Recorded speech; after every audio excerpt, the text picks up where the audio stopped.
chose the topic of selecting a dog and just some things to consider before you get a dog, because I have a lot of experience with them. These are actually 4 of my dogs, and I do a lot. I don't really do any specific training, but I do a lot of off-leash hiking with them, and I spend a lot of time, I don't know, just interacting with them, and I also do show them that I'm getting into breeding them as well. And anyway, I see a lot of college students deciding to get a dog, and they think, oh, this is so cute, I'm gonna take this one home. They decide to bring home a husky puppy, and they live in an apartment with 3 roommates, and that's not usually a good idea. We always seem to have an idea of how it's gonna be just because we think, oh, it's a dog, it's man's best friend, so we kind of have this idealized version of what owning a dog should be like. But the reality is quite a bit different. This is my daughter with one of my dogs, and this puppy.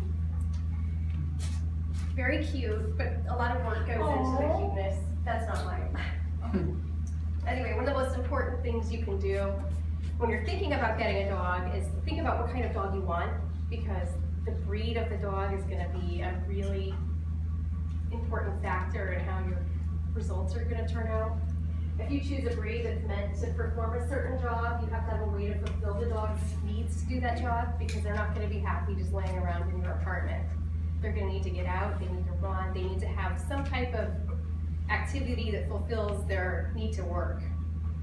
And most dogs were created to perform a specific job. Like we have like border collies that are bred for hundreds of years to herd sheep, and they don't make good house pets unless you have way of training them and giving them an outlet for all of their energy. And like the Husky's another really good example of that, because Huskies are designed to run, I don't know, 50 to 70 miles a day as a sled dog. So if you're expecting your Husky to just lay around the house and play with your kids and not eat your house when you leave, but you only have time for like a 20-minute walk a day, you're not gonna have a good turnout with that. And so you want to choose a breed that's going to suit your lifestyle. And assessment of your own lifestyle is one of the most important things you can do, because you want to really evaluate what you want out of a dog and what you're able to provide. Because if you have a lot of free time and your schedule's pretty open and you're kind of flexible on your expectations, you're going to have a lot more flexibility with what kind of dogs you can have. Whereas you also need to consider costs in your living situation. If you're living in an apartment with roommates, you really want to make sure that your roommates are on board, and also where you're getting the dog from is okay with sending a dog to a place where you're renting. Whereas if you own your own home and if you have a fenced yard, you're going to be a lot better off. And again, activity is one of the biggest aspects, because you're going to want to make sure your dog has time with you so that you can develop the bonds that you want, that makes having a dog fulfilling, because they are so much work. And also you want your dog to be tired every day. So if they're not tired, they're probably going to eat your house or bite your kids or cause all kinds of problems, and you're not going to be happy. Anyway, some of the best elements of a good owner include the time that you invest with your dog, and that you're willing to invest with the future dog. And you might think, oh, well, I have all this time on weekends, and I like hiking on weekends. But you got to consider the rest of the week too. If you're busy all day, you go to school all day, and then you're having dinner, and then maybe you go to a job in the evening, and your dog's going to be by themselves all day. It's not really fair to the dog that you're not able to invest the time with them. And again, activity and exercise. Exercise is the one that probably is the most critical factor, aside from time that you can spend, because a tired dog is a good dog. If your dog isn't tired, again, it's going to destroy your house, and you're going to encounter a lot of different frustration problems because the dog has no outlet for their energy. And another thing is socialization, because if you want your dog to be friendly and develop good people skills and be friendly with other dogs. Most of us that own dogs want to take them to PetSmart and maybe go to the dog park and have the dog go to the park with us and just do fun things with us. And if you don't do a lot of the socialization early on, that can be really challenging, because they develop a lot of frustrations and they can be difficult to handle. So they really need a lot of consistent exposure. to social situations to develop good people and dog skills. That's kind of an ongoing thing.